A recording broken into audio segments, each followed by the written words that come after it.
Hello everyone, hope you all are doing well. Today we are going to start with the poem Money Madness which is written by the poet D.H. Lawrence.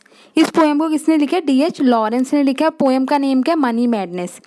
देखो जितने भी students हैं जो BA third semester के student हैं, चाहे आप यूसोल के हो, प्राइवेट हो, रेगुलर स्टूडेंट हो, उन सबके लिए पोएम बड़ी यूज़फुल है. सबसे पहले आज हम पोएम को देखो पढ़ने का, लर्न करने का क्या कंसेप्ट होता है, आपको इसकी थीम समझनी होती है ताकि आप इसके क्वेश्चन आंसर को याद ना करो बल्कि समझ के उन्हें अटेम्प्ट करो. आपको पोएम्स के वर्ड समझ आने चाहिए, जैसे बेसिक वर्ड्स होते हैं, जैसे हमने ओड टू ऑटम में समझा क्लोज, ब्लोसम, फ्रेंड. ऐसे ऐसे जो क्वेश्चंस हैं आपके क्वेश्चन आंसर्स में भी आपको हेल्प मिल जाती है. तो आपको सबसे पहले पोएम को कैसे पढ़ने का तरीका होता है उसकी एक्सप्लेनेशन को समझना. सेकेंडली उसके स्टैंडर्स वाइज एक्सप्लेनेशन को भी देखना कि स्टैंडर्स के अंदर जो वर्ड्स हैं पोइट ने यूज़ करे हैं उसका बेसिकली लिटरली मीनिंग क्या है और उसका प्रैक्टिकल लाइफ के साथ कैसे वो एसोसिएटेड है. तो आपको ऐसे ये समझना होता है. तो आज हम शुरू कर रहे हैं पोएम द मनी मैडनेस. देखो सबसे पहले इसके बाय द नेम से आपको पता लग रहा है मनी मैडनेस क्या है. पहले पैसों के लिए पागलपन. पैसों के लिए पागलपन ये पोइट ने बताई है पोएम. इसकी हम जो थीम है वो ये देखते हैं. देखो थीम को पढ़ने से पहले मैं आपको बेसिक इसका मीनिंग क्या है आपको वो एक्सप्लेन कर देती हूँ, बड़ी आसानी से आपको समझ आ जाएगा. देखो कोई भी ह्यूमन बीइंग है, for example this is a man, उसकी दो लाइफ पार्ट में लाइफ डिवाइड होती है. One is spiritual life and other part is a material life. Spiritual life जो आपकी कौन सी होती है, जो आपकी वैल्यूज पे डिपेंड करती है. स्पिरिचुअल का मतलब ये नहीं पूजा पाठ करना. पूजा पाठ के अलावा जैसे कि आपकी क्या है, गॉड के साथ कैसे आपकी वैल्यूज एसोसिएट है, आपको भगवान ने क्या समझा के भेजा, सबकी हेल्प करना, आपको गुड बैड के बारे में पता होना, किसी के साथ थेफ्ट नहीं करना. तो ये आपकी क्या है स्पिरिचुअल लाइफ है. अगर आपकी मटेरियल लाइफ कौन सी होती है, मटेरियल लाइफ आपकी होती है जो पैसों से एसोसिएटेड होती है. तो पोइट कहता है इंसान की दो लाइफ होती है, spiritual life and material life. पर आजकल के टाइम में पोइट क्या कह रहे हैं, आपकी जो स्पिरिचुअल लाइफ है इंसान की वो खत्म होती जा रही है और मटेरियल लाइफ आपकी स्पिरिचुअल लाइफ को ओवरलुक करके मटेरियल लाइफ उसका सारा क्रेडिट लेके जा रही है. देखो क्यों, पैसों के पीछे पागलपन. जहाँ पैसा है, जहाँ प्रॉफिट है, वहाँ आपका क्या मटेरियल लाइफ है, वहाँ क्या आपका मनी मैडनेस है. तो ये है पोएम का बेसिक पर्पस. ठीक है, आगे हम इसकी एक्सप्लेनेशन देख लेते हैं. देखो in money madness poet criticize the mad craving है for wealth and riches at the cost of human values. देखिए ह्यूमन वैल्यूज सबका भला हो, सबको एक समान समझा जाए, ये आपकी ह्यूमन वैल्यूज है. पर जो पोइट क्या कहते हैं कि जो पैसों के लिए इतना पागलपन हो चुका है इंसान, तो इन वैल्यूज को वो ओवरलुक करता जा रहा है, इनको नज़रअंदाज करता जा रहा है क्योंकि उसे ज़्यादा से ज़्यादा रिच होना है. और जो ये रिच की जो प्रॉब्लम है जो पोइट कह रहा है ये किसी एक इंसान के अंदर नहीं है. दिस इज नॉट डिसीज और लाइक मतलब कोई एक बीमारी है जो एक इंसान की नहीं, ये पूरी सोसाइटी में फैलती जा रही है. अगर आपका एक इंडिविजुअल इंटरेस्ट है, आप सोसाइटल इंटरेस्ट को भूलते जाके आप अपने मोटिव के लिए, अपनी एसोसिएशन के लिए काम कर रहे हैं. फॉर एग्जाम्पल जैसे अगर आपने पता होगा कि एक तबके को गरीब से होता जा रहा है और अमीर से अमीर होता जा रहा है. तो ये क्यों हो रहा है? क्योंकि प्रॉफिट गेनर्स हैं वो ज़्यादा से ज़्यादा प्रॉफिट कमा रहे हैं और जो उनके लिए काम करते हैं वो और भी गरीब होते जा रहे हैं. तो ये है आपका एक तबका बढ़ता जा रहा है. ये किसकी वजह से? क्योंकि मटीरियल लाइफ को हम ज़्यादा इंपॉर्टेंस दे रहे हैं, उनको हम आगे नहीं बढ़ा रहे हैं जो बिल्कुल हमारे से नीचे है. तो ये है मनी मैडनेस और ये एक इंसान के अंदर नहीं है, ये सबके अंदर है. ये पॉइंट बोलते जा रहे हैं. जैसे ह्यूमन वैल्यूज सिंपैथी की, लव की, सेल्फ रिस्पेक्ट की खत्म होती जा रही है. उसके बाद देखो पॉइंट क्या कहते हैं, अगर आपको किसी को 1 रुपया देना पड़े तो आप क्या बोलते हैं, इतना आपके दिल में दर्द होगा. अगर आपको किसी को 10 रुपये देना पड़े तो आपको हार्ट अटैक ही आ सकता है. This is called money madness. और उसके बाद पोइट इसमें ये भी चीज़ बोलते हैं कि आपका जो ये एटीट्यूड रहा तो आप एक सिविलाइजेशन को, एक सभ्यता को ख़त्म कर दोगे. सिविलाइजेशन को कैसे ख़त्म करोगे? देखो जब सिविलाइजेशन थी ये नहीं कहता जिसकी लाठी उसकी भैंस, कि सबको बराबरी का हिस्सा दो. अगर आप यही करोगे जिसकी लाठी उसकी भैंस, तो एक पर्टिकुलर ग्रुप खत्म हो जाएगा और एक ग्रुप आगे बढ़ता चला जाएगा जो ज़्यादा पावरफुल होगा. उसके बाद ये भी पोइट भी कहता है कि अगर हमारा यही सिस्टम चलता रहा तो हम एक मर्डरर्स के रूप में खिलाए जाएंगे. देखो मर्डरर्स हो गए अगर हम पैसों के पीछे भागते हैं. सुपारी किलर्स क्या कर देते हैं, ह्यूमन वैल्यूज उनके अंदर कुछ नहीं होती, उन्हें बस पैसा दो किसी का भी खून कर आएंगे. This is called money madness. Hope आपको इसकी थीम तो समझ आ चुकी होगी. आप देखो इसकी स्टैंडर्स वाइज एक्सप्लेनेशन देख लेते हैं। जो मैंने आपको थीम बताई है वो ही आपकी स्टैंडर्स वाइज एक्सप्लेनेशन है, बस उसे थोड़ा बढ़ा चढ़ा के लिखना पड़ेगा आपको। सबसे पहले रेफरेंस टू कंटेक्स्ट में देखो आप क्या लिखोगे। जब भी आपको रेफरेंस टू कंटेक्स्ट आएगा आपको यही लिखना है, कोई भी रेफरेंस टू कंटेक्स्ट हमेशा आपका देखो सेम होगा। आपका कोई भी आपका स्टैंजा आ जाए मनी मैडनेस वाली पोएम में से, आपका रेफरेंस टू कंटेक्स्ट सेम होगा। देखो क्या, these lines have been taken from the poem money madness which has been written by the poet D.H. Lawrence ने लिखी है ये। उसके बाद आप शुरू कर दो, in these line the poet wants to say that money madness engraved in every individual, it is not a part only of the one person, it is a part becoming a part of the whole society. इस तरीके से आप reference to context लिख सकते हो। Explanation अगर आप बात करी जाए, एक्सप्लेनेशन आप कैसे करोगे, वो आपका स्टैंजास के अकॉर्डिंग ही करोगे। जैसे आपका लाइन वाइज लाइन देखो कैसे, money is our madness, our vast collective madness है। And of course if the multitude is mad, the individual carries his own grain of insanity around with him. I doubt if any man living hands out a pound note without a pang and a real tremor if he hands out a 10 pound note। वो ही देखो, वो कह रहा है कि जो money है, madness एक तरह की बीमारी बन चुकी है। ये हर इंसान के अंदर है, ये किसी एक पर्टिकुलर इंसान के अंदर नहीं है। इतना बड़ा पागलपन हो चुका, अगर आपसे कोई गरीब पैसे मांगने आएगा तो 1 रुपया देते हुए आपके जब तक दिल में दर्द ना हो तो आप उसे नहीं दोगे। अगर आपको 10 pound रुपीज़ देने पड़ जाए उसे, तो आपको एक अलग से झटका लगेगा जिसे आप सहन नहीं कर पाओगे। ये होती है मनी मैडनेस। ठीक है, अब देखो इसकी एक्सप्लेनेशन हम देख लेते हैं बुक में क्या है। देखो, poet says that greed for money has become a kind of madness. ये पागलपन बन चुका है। It is not a simple madness, छोटी मोटी पागलपन नहीं है जो एक फ्यू इंडिविजुअल है, पर होल सोसाइटी में है। मल्टीट्यूड का मतलब होता है कि लार्ज नंबर ऑफ पीपल में जब होना, कहते हैं जो लार्ज नंबर ऑफ पीपल पागल हैं, but it is but natural that the individual also carries around a grain of madness with him. The poet feels that no man hands out, वो ये कह रहा है 1 रुपये का नोट निकालेगा उसके दिल में कपकपी होएगी, and if he has to hand 10 pound note निकालना पड़े तो उसको इतना दर्द होगा।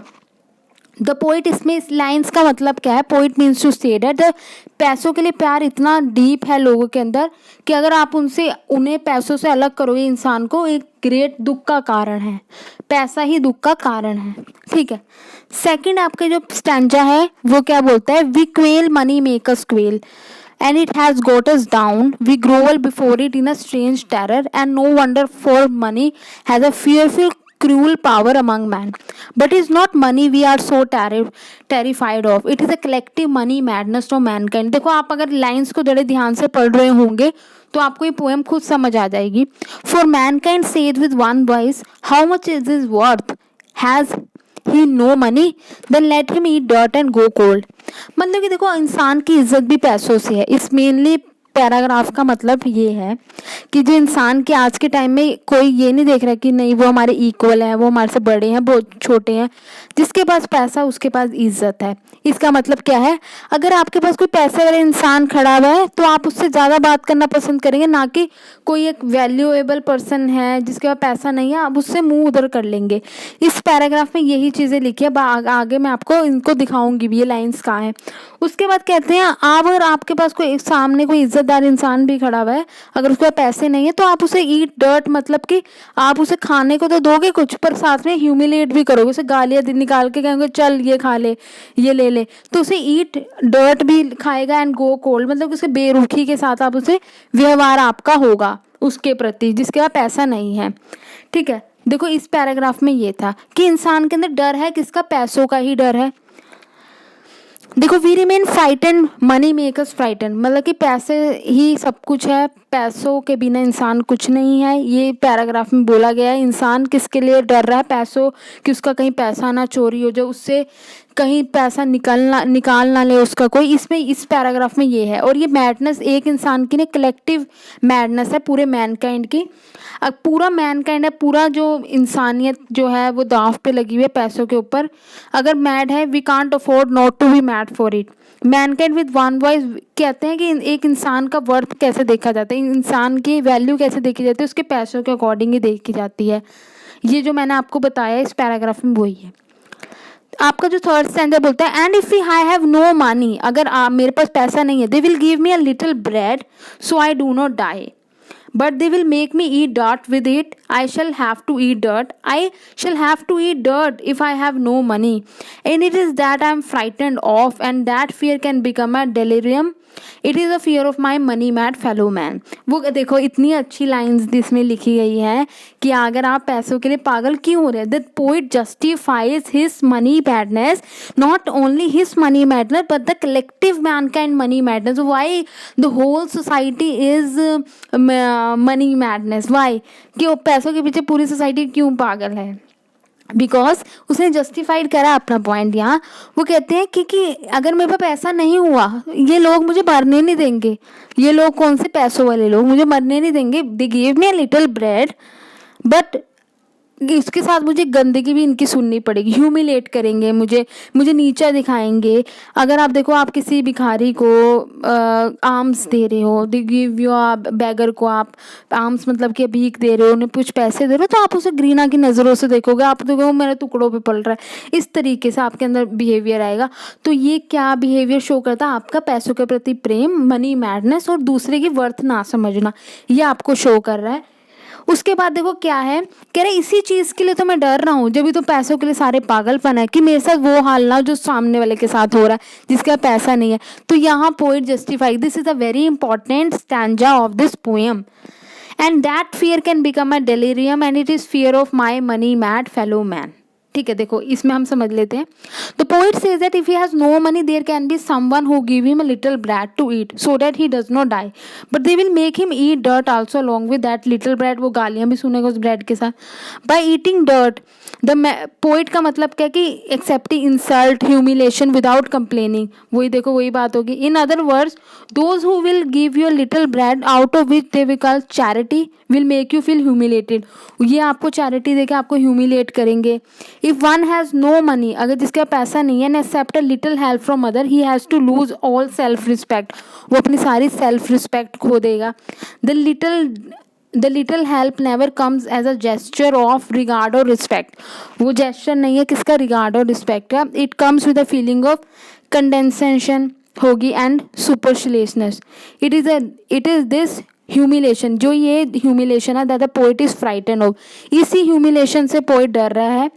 इसका जो ऊपर वाले जो मतलब थे इसमें यही लिखा है. देखो ना, सहायता लेना अपना सारा आत्मसम्मान गंवाना पड़ता है. कोई भी सहायता सम्मान या आदर की सद्भावना से कभी नहीं आती है, एहसान और उपेक्षा की भावना से आती है. ये एहसान है आपका और ये उपेक्षा है इसका मतलब. ठीक है, जो आपका सुपर सेलिशनेस है मतलब उपेक्षा, मतलब किसी के प्रति. उसके बाद ये इसी ह्यूमिलेशन से पोइट जो है डर रहा है. It is a fear of this money mad fellow man who never part with a penny without a pang. इसी डर के मारे वो 1 रुपया देने से डरता है. And this fear can change into a delirium. इसमें डेलीरियम में चेंज हो जाता है, ये जो आपका उन्माद में बदल जाता है.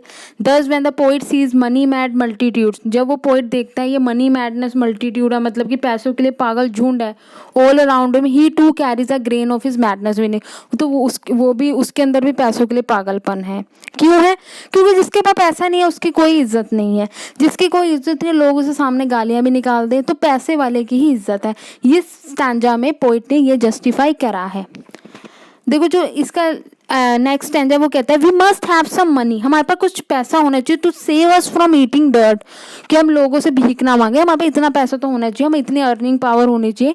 And this is all wrong. Bread should be free, shelter should be free, fire should be free to all and anybody all over the world.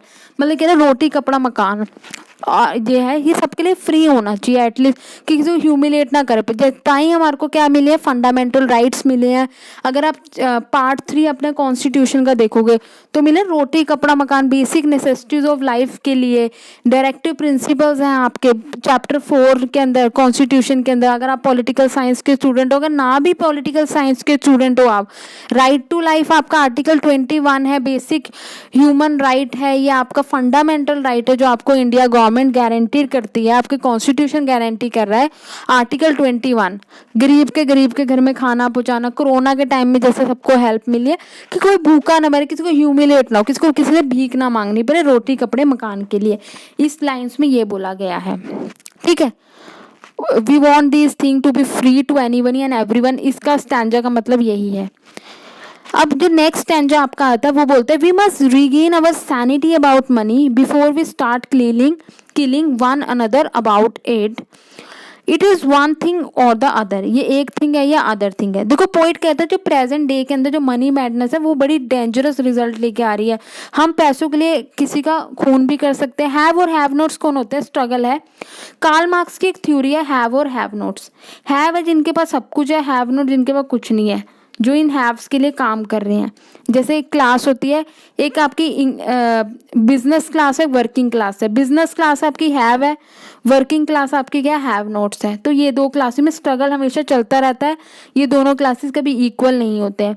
तो पोइट ओपनली बोलता है अपनी आवाज़ उठाओ concern about the rank materialism of the present age के लिए। It is good to have money, ये अच्छी बात है कि मनी आपके पास होनी चाहिए, but it is ruinous to go mad about money, मतलब पैसों के लिए पागलपन बल्कि बुरा है। पैसे क्यों होना चाहिए, ताकि हमारे को रोटी कपड़ा मकान, हम किसी की ह्यूमिलेशन ना सुने, हम अपनी लिटर ब्रेड खुद खरीद के खा सके, पैसा इसलिए होना चाहिए। The poet also advocates the free availability of the basic necessity of life, food shelter and life.